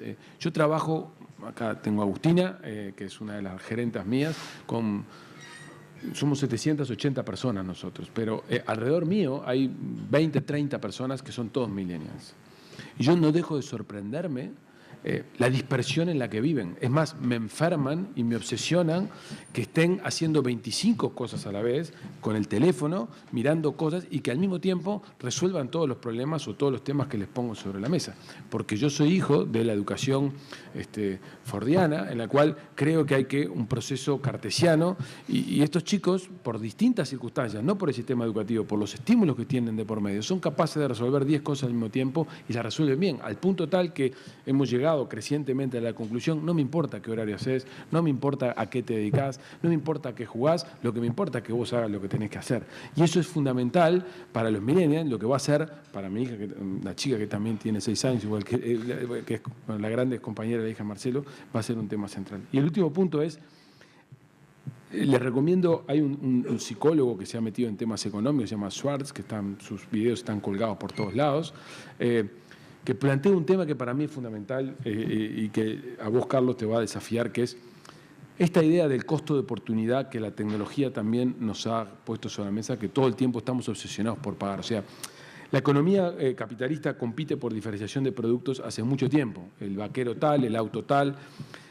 Eso supuestamente está basado en un principio básico que los negocios armaron, pero que la economía formalizó en un viejo teorema de Atkinson y Stiglitz, que lo que dice es que la diversidad es preferida a la no diversidad.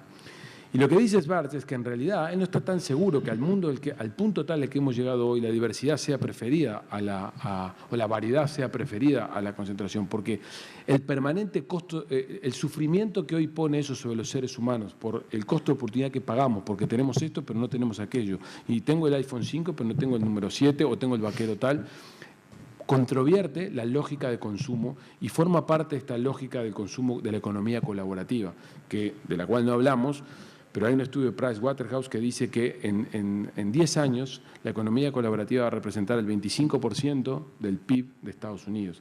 La economía colaborativa es una cosa que no tiene nada que ver con lo que hace Uber, o Uber lo facilita, digamos, pero es gente que pone en común y en coordinación cosas en las cuales simplemente identifica que tiene un exceso de oferta y un exceso de demanda. Si eso efectivamente asiste y la gente es más feliz con menos costo de oportunidad, te puedo asegurar que muchos de los negocios que hoy están en la vuelta, que están asociados al consumo, al negocio retail, están hackeados, tienen que ser repensados y reconcebidos, porque está en la lógica de que la información nos va a permitir saber qué producto, como decía el caso del colchón, queremos consumir y no qué colchones queremos usar. Carlos. No hablo más. Quiero hacer un comentario, no sobre lo último, porque daría para hablar horas sobre el tema del uso de marcas y la diferenciación, y si usamos camisa con un cocodrilo, con nada, con un pato o con lo que sea, ¿no? Y pagamos precios diferentes. Pero sí, como a veces uno tiende a ver estas cosas y los políticos están atrasados y el sistema uruguayo no prevé determinadas cosas, yo quiero quebrar una lanza por un sistema uruguayo, que es el régimen de zonas francas, que en algunos casos ha sido castigado y sin embargo es de los grandes puntales que el Uruguay tiene, porque el Uruguay tiene la posibilidad desde su zona franca trabajar hacia el mundo, con exoneración fiscal que permite que en Uruguay se generen miles y miles de puestos de trabajo, que van en esta línea, que van en la línea de participar en la intermediación a nivel mundial, que van en la línea de desde acá prestar servicios a los grandes centros, rompiendo las distancias por lo que permite la economía digital. Las zonas francas de servicios, me refiero a ellas, cuando nosotros presentamos la solicitud para nuestra zona franca, recuerdo que Orlando Dobat, el principal de Zona América, me dijo, me parece que están locos. Hay 15.000 metros cuadrados dedicados a zona franca de servicios en Uruguay y esos 15.000 metros cuadrados están ocupando en este momento unas 4.500 personas y creemos que no hay mercado para más. Y después de eso se aprobaron Aguada Park, nuestra zona World Trade Center Free Zone, que nosotros administramos, etcétera. Y de los 15.000 metros, hoy estamos en 120.000 metros cuadrados de zona franca de servicios. Y de los 4.500 personas estamos pasando ya las 12.000 personas que trabajan de aquí al mundo, rompiendo las intermediaciones, rompiendo las barreras tecnológicas, no trabajando con regulación, porque es un sector que no puede estar regulado, pero que está dando trabajo de buena calidad a nuestro país. Creo que es de los casos de los cuales tenemos leyes buenas, que se van a ajustar ahora además incluso, y que ha trascendido el gobierno de todos los partidos políticos, lo cual demuestra que ya a esta altura es una política de Estado. Bueno, lamentablemente tenemos que poner punto final, porque se fue el tiempo, era lógico, se plantearon ya, ustedes escucharon, 38 temas diferentes a partir del planteamiento del tema original. Eso es lógico, porque es un asunto nuevo, y es lógico que haya muchas preguntas y aún muchas preguntas sin respuestas, la mayoría de las preguntas sin respuestas claras.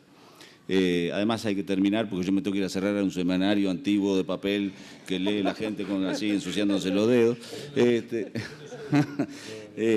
Pero en nombre de la Cámara de Economía Digital del Uruguay, de la Facultad de Ciencias Económicas y Administración, les agradezco a los 5 panelistas por la brillantez de sus exposiciones y les agradezco a ustedes por haber participado. Muchas gracias.